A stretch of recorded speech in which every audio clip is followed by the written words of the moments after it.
जय श्री राम दोस्तों। स्वागत है आप सभी का हमारे YouTube channel RG current affairs पर। और आज डेट हो गई है हमारी 11 मार्च 2025। अगर आपको डेली करंट अफेयर्स की वीडियो चाहिए विद एक्स्ट्रा फैक्ट्स के साथ चीज़ें समझनी है तो आप हमारे चैनल को सब्सक्राइब करें। और देखो मैंने यहाँ पे क्वेश्चन डाला भी हुआ है, अंदर जैसे क्वेश्चन होंगे कि यहाँ पे क्वेश्चन होगा, उसके बाद इसके 4 ऑप्शंस होंगे, फिर डिटेल में चीज़ें एनालाइज कराई जाएगी, जिससे कि आप जब एग्जाम में जाओ तो चीज़ों को भूलो ना और अच्छे से क्वेश्चंस को करो। ठीक है, ये सभी कॉम्पिटिटिव एग्जाम्स के लिए बेनिफिशियल होगी क्लास। तो देखते हैं आज का हमारा पहला क्वेश्चन क्या होगा, ज़्यादा देर न करते हुए। तो हमारा पहला क्वेश्चन है, हाल ही में भारतीय वायुसेना की जैगुआर स्क्वाड्रन में स्थायी रूप से नियुक्त होने वाली पहली महिला पायलट कौन बनी है? भारतीय वायुसेना की जैगुआर स्क्वाड्रन में स्थायी रूप से नियुक्त होने वाली पहली महिला पायलट। ठीक है, जो ये पहला होता है ना, पहली महिला, पहला पुरुष या पहला कोई भी काम, ये पहले, ऊंचा, लंबा, ये स्टैटिक टाइप के क्वेश्चन होते हैं, बट ये बहुत ज़्यादा इंपॉर्टेंट हो जाते हैं हमारे एग्जाम्स में। ठीक है, तो कौन हो जाएगा? आंसर हो जाएगा हमारा सी, तनुष्का सिंह। क्या हो जाएगा? तनुष्का सिंह। थोड़ा समझते हैं क्या कि तनुष्का सिंह, तो आंसर होगा फ्लाइंग ऑफिसर तनुष्का सिंह भारतीय वायुसेना के जैगुआर लड़ाकू जेट स्क्वाड्रन में स्थायी रूप से नियुक्त होने वाली पहली महिला पायलट बन गई है। किसमें? दोबारा देखो, जैगुआर लड़ाकू जेट स्क्वाड्रन में। ठीक है, जैगुआर भारतीय वायुसेना के लिए एक महत्वपूर्ण सामरिक हमला विमान है जो अपनी सटीक हमला क्षमताओं के लिए जाना जाता है। ठीक है, नेक्स्ट क्वेश्चन देखते हैं हमारा क्या होगा। तो नेक्स्ट हमारा क्वेश्चन है, हाल ही में किस देश ने 7 चीनी विश्वविद्यालयों पर प्रतिबंध लगाया है? कितने? 7 चीनी विश्वविद्यालयों पर प्रतिबंध लगाया है। तो आंसर हो जाएगा हमारा सी, ताइवान। ठीक है, क्या हो जाएगा? ताइवान। अब देखते हैं, चीजें समझते हैं क्या कि ताइवान ने राष्ट्रीय सुरक्षा, नेशनल सिक्योरिटी कंसर्न, राष्ट्रीय सुरक्षा चिंताओं को लेकर चीनी उद्योग और सूचना प्रौद्योगिकी मंत्रालय से जुड़े 7 विश्वविद्यालयों पर प्रतिबंध लगाया है। ताइवान के विश्वविद्यालयों और शोध संस्थाओं को इन 7 चीनी विश्वविद्यालयों के साथ मिलकर किसी भी शैक्षणिक गतिविधि या आदान प्रदान में भाग लेने से प्रतिबंधित कर दिया है। तो किसने किया? हमारा आंसर क्या हो गया? ताइवान ने। नेक्स्ट हमारा क्वेश्चन देखते हैं क्या कि हाल ही में 30 साल बाद केप गिद्ध कहाँ देखे गए हैं? कितने साल बाद? 30 साल बाद। कौन? केप गिद्ध। तो कहाँ पे देखे गए हैं? आंसर हमारा हो जाएगा दक्षिण अफ्रीका। क्या हो जाएगा आंसर? दक्षिण अफ्रीका।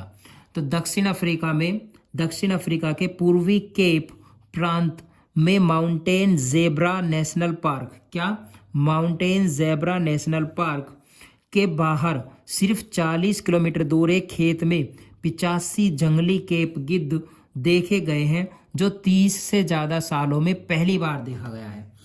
तो कहाँ पे देखे गए? हमारे दक्षिण अफ्रीका के पूर्वी केप प्रांत में माउंटेन जेब्रा नेशनल पार्क के बाहर, उसके बाहर 40 किलोमीटर दूर एक खेत में 85, कितनी संख्या है इनकी? 85 जंगली केप गिद्ध देखे गए हैं, जो 30 से ज्यादा सालों में पहली बार देखा गया है। केप गिद्ध या केप ग्रिफोन जिप्स कोप्रोथेरस और जिसे कोलबे का गिद्ध भी कहा जाता है, क्या? कोलबे का गिद्ध भी कहा जाता है, परिवार एक्सीपीट्रिडे में एक पुरानी दुनिया का गिद्ध है। दोबारा देखो क्या कि केप गिद्ध या केप ग्रिफोन, ठीक है, जिसे कोलबे का गिद्ध भी कहा जाता है। केप गिद्ध या केप ग्रिफोन, जिसे क्या कहा जाता है? कोलबे का गिद्ध भी कहा जाता है, परिवार एक्सीप्रिड्रिडे में एक पुरानी दुनिया का गिद्ध है और यह दक्षिणी अफ्रीका का स्थानिक है और मुख्य रूप से दक्षिण अफ्रीका, लेसोथो, बोत्सवाना और उत्तरी नामीबिया के कुछ हिस्सों में रहता है। यह चट्टानों पर घोंसला बनाता है और प्रतिवर्ष एक अंडा देता है। यह चट्टानों पर घोंसला बनाता है और प्रतिवर्ष एक अंडा देता है। ठीक है, तो केप गिद्ध के बारे में हमें पता चला कि केप गिद्ध है क्या चीज, ये केप गिद्ध। ठीक है, और सेकेंड हमें ये भी पता चला कि कहाँ पे मिले हैं, हमें ये भी पता हो गया कहाँ पे मिले हमारे दक्षिण अफ्रीका के केप प्रांत में माउंटेन जेब्रा नेशनल पार्क के बाहर सिर्फ 40 किलोमीटर दूर एक खेत में। ठीक है, और दूसरा नेक्स्ट क्वेश्चन देखते हैं हमारा क्या होगा। तो नेक्स्ट हमारा क्वेश्चन हो जाएगा, हाल ही में भारत की पहली डॉल्फिन गणना रिपोर्ट किसने जारी की है? क्या भारत की पहली डॉल्फिन गणना रिपोर्ट तो किसने जारी की? हमारी नरेंद्र मोदी जी ने की है, हमारे प्रधानमंत्री नरेंद्र मोदी जी।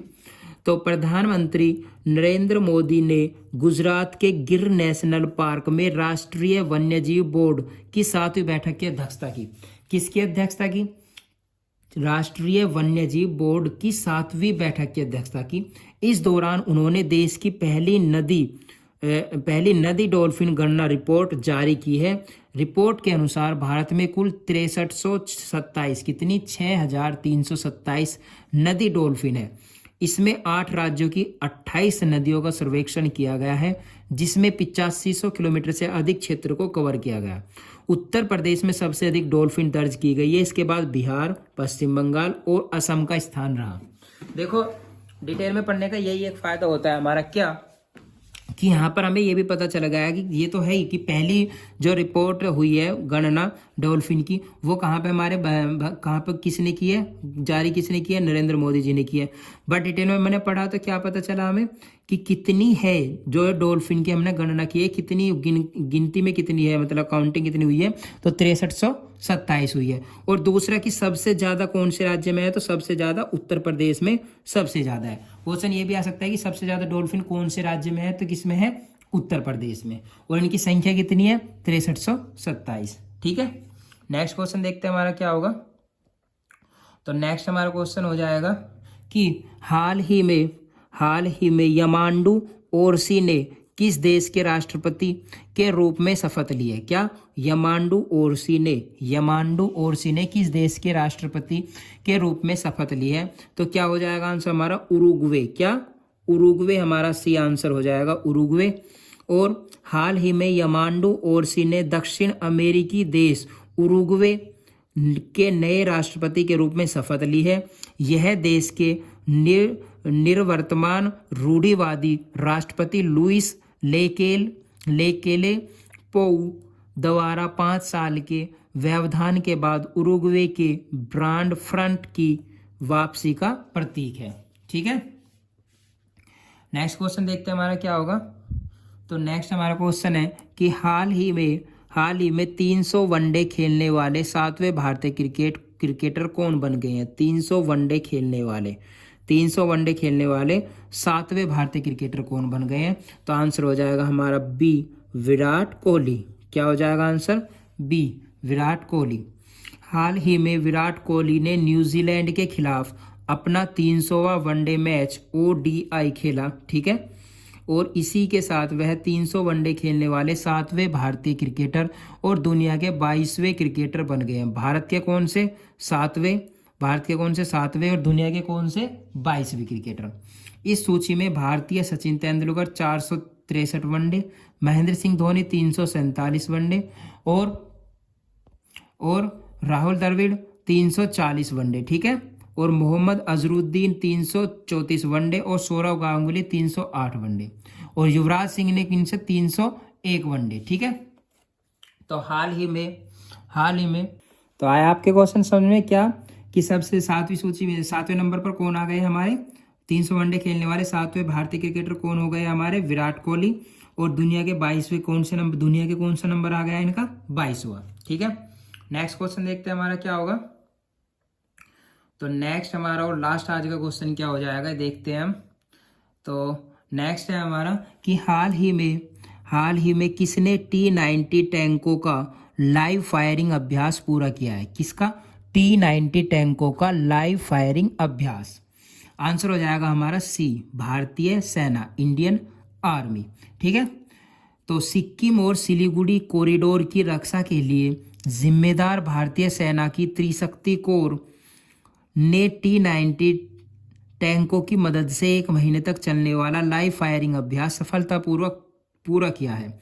इस अभ्यास का उद्देश्य युद्ध की तैयारी को बढ़ाना और विभिन्न परिचालन परिदृश्यों में बख्तरबंद युद्ध रणनीतियों को मान्य करना है। इसमें उच्च ऊंचाई वाली युद्ध क्षमताओं को मजबूत करने और आधुनिक युद्ध क्षेत्र चुनौतियों के लिए उन्नत प्रौद्योगिकी को एकीकृत करने पर ध्यान केंद्रित किया है। ठीक है, तो किसने किया? हाल ही में T-90 टैंकों का लाइव फायरिंग अभ्यास किसने पूरा किया है? भारतीय सेना ने पूरा किया है। कहाँ पे? सिक्किम और सिलीगुड़ी कॉरिडोर की रक्षा के लिए जिम्मेदार भारतीय सेना की त्रिशक्ति कोर की मदद से 1 महीने तक चलने वाला लाइव फायरिंग अभ्यास पूरा हुआ है। इसका उद्देश्य क्या है? युद्ध की तैयारी को बढ़ाना और विभिन्न परिचालन परिदृश्यों में बख्तरबंद युद्ध रणनीतियों को मान्य करना है। ठीक है, तो आज की हमारी क्लास यहीं पर ख़त्म होती है। अगर आपको वीडियो अच्छी लगी हो तो इसको लाइक करें, ठीक है, और इसको ज़्यादा से ज़्यादा शेयर करें, जिससे कि आप जो भी आपके फ्रेंड या कलीग जो भी आपके प्रिपरेशन कर रहे हैं कॉम्पिटिटिव एग्जाम, सभी इसका बेनिफिट ले सकें। और अगर डेली आपको ऐसे करंट अफेयर्स की वीडियो चाहिए तो हमारे चैनल को सब्सक्राइब करें, तभी आपको ये वीडियो मिलेगी। Thank you so much video में बने रहने के लिए।